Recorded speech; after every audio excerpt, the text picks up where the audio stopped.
Let me tell you the story of a dessert that is so popular you can find it all over the Middle East. This is Basbousa or haris or namura, and after being invented in the palaces of the Ottoman Empire, it spread all over the Middle East. From Morocco to Syria and everywhere in between, there are versions of this dessert that are eaten every day, and during Ramadan, it's crazy popular. It's basically a semolina cake with a light crispy exterior and a deliciously soft interior. That texture is why it's so good, and when combined with some clotted cream, it's up there with the most decadent of desserts. To get started, you'll break out your trusty kitchen scale. I'm going to be measuring all the ingredients in grams, and so you kind of need one for this recipe. The first ingredient you'll weigh is your semolina. This is the main ingredient in basbousa, and without it, it's not really going to be a semolina cake, is it?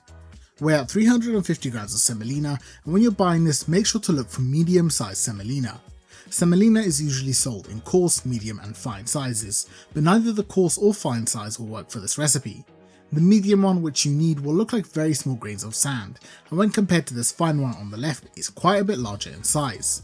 Once you've weighed out the semolina, it's time to tackle some coconut. The Egyptian basbousa recipe contains coconut, which gives the basbousa a mild coconut flavour and texture. This is achieved using desiccated coconut, which is tiny shreds of coconut flesh. You only need 15 grams for this recipe, but the thing with desiccated coconut is that it's usually quite large. So once you've measured out your 15 grams, add it into a mortar and then get to work grinding it to a finer texture. You're not trying to turn this into coconut flour, but instead you just want to make these coconut pieces a little larger than the semolina. Once you have something that looks like this, you're all good on the coconut front. The next ingredient you need to weigh out is 105 grams of ghee or samna, otherwise known as clarified butter. Now I know you'll be asking me, Obi, do I really have to use ghee? And the answer is absolutely yes. This is because butter contains milk that is removed in the clarifying process, and we don't want that milk in our basbousa. Compare this melted ghee on the left to melted butter on the right. The ghee is clear and practically a pure fat, whereas the butter is cloudy. If you were to use butter, all that milk will end up in the pastry, thus resulting in a softer texture, and that means it won't hold together as individual slices. Luckily, making this is ridiculously easy, and I have a full guide for that in my dessert essentials video. Every 6 months or so I make a big batch of ghee and pour it in a jar, then use that for whatever recipes I need. Measure out the 105 grams of samna and then you'll need to melt it until completely liquidized. Once it has turned into a clear fat like this, set it aside to cool a little as you shouldn't be using it hot in this recipe. While that's cooling down, we'll make the last component, a liquid binder which is going to turn our semolina into a batter. There's a lot of different ways of making this binder and we tested 4 different methods, but there was a clear winner in terms of flavour and texture. To make it, you'll first need 60 grams of liquid glucose. This is a specialty baking ingredient in the form of a clear syrup, which will trap moisture in the semolina, giving us a softer and moister final texture. If you can't get this, the alternative is to use the same amount of corn syrup, or you can use honey, but it will change the flavour. Now to that syrup you need to add 130 grams of sugar. This is caster sugar, but regular granulated sugar is fine too. Next up comes our liquids, starting with 40 grams of plain yogurt, which might seem like a strange option.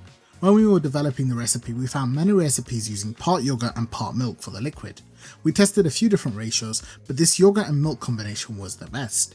Measure out the 40 grams of yogurt into the same jug as the sugar and glucose, and then you'll pour in 75 grams of whole milk.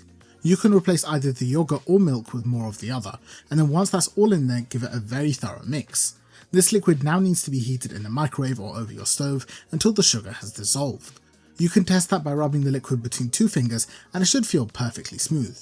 Just make sure that you don't overheat this and it should be warm to room temp when you come to use it. Now we can finally assemble the basbousa and bake it, but we need to prepare our oven tray before we go any further. The amounts in this recipe are correct for a 10-inch round oven tray like this one, but you can halve the recipe for an 8-inch tray. This tray needs to be lubricated so the basbousa doesn't stick, and you should use some melted ghee or butter and brush it along the entire base and walls of the tray. When it looks like this, you can combine the other ingredients, but you must not do it before you've done the tray, as the semolina will absorb the liquids quickly and harden. Start off by adding a small pinch of salt to your weighed semolina, then after that you'll add in the room temperature melted ghee. Pour it all in, then mix it very thorough with the semolina so that all of the individual grains are coated. Next up, add in the desiccated coconut, then again mix to combine until it's evenly distributed. Finally, you'll pour in the liquids, and make sure that it's not hot before you add it. You should combine this with the semolina by folding them together repeatedly, and you should only mix this until there are no dry pockets of semolina left. Do not overmix this as you do not want any gluten to form, and when it looks like this, it's ready to use. Pour the entire mixture directly into the center of your tray and scrape out anything left behind in the bowl. Now to spread it out, you'll shake the tray, then bang it against your worktop to level the mixture. I got the feeling my neighbours weren't too happy about the noise at 11 PM, so I added a kitchen towel underneath which helped dampen the sound. You should bang the tray against the hard surface a dozen times or so, and this will both flatten the mixture and force any trapped air bubbles to float to the surface. You're ready to cook this once your tray looks like this, with a perfectly flat layer of batter. Another way to make this is by topping the batter with some nuts, and so I went the classic Egyptian route of topping it with some blanched almonds. This was a smaller 8-inch tray, and all that's needed is to try place the nuts in a straight line. Of course you can use whatever nuts you prefer, or even something like desiccated coconut. When ready, preheat your oven to 200 degrees Celsius with the fan on, and while that is heating, place the prepared tray into your fridge to chill for 20 minutes. When the 20 minutes are up, remove the tray and place it directly into the center of your oven, where it will bake for between 25 to 30 minutes. The smaller 8-inch tray takes about 5 minutes less, and you'll know yours is done when it achieves this deep brown colour. It should be browned all over and may even look a bit burnt along the edges, but that is totally normal and they're generally discarded. Once you've placed your basbousa in the oven, you'll need to make a quick simple syrup to sweeten it. Start by adding 135 grams of sugar to a pot with 250 grams of water, and then add a small squeeze of lemon juice. Bring this to a full boil, then cut off the heat and allow it to cool.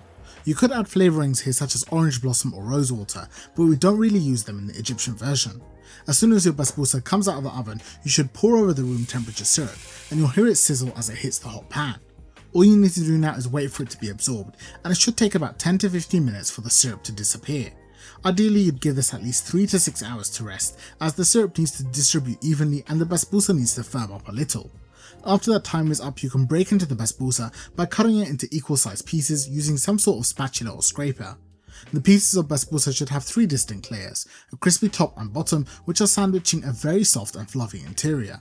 The contrast in textures is what makes basbousa so great, and honestly it's a perfect dessert for Ramadan.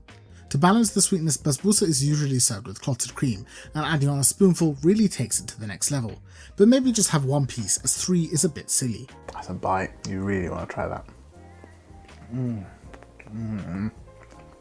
That is incredible. Truly, that is one of the most decadent desserts, and the texture is just perfect. If you're looking for more Ramadan dessert options, check out this recipe right here.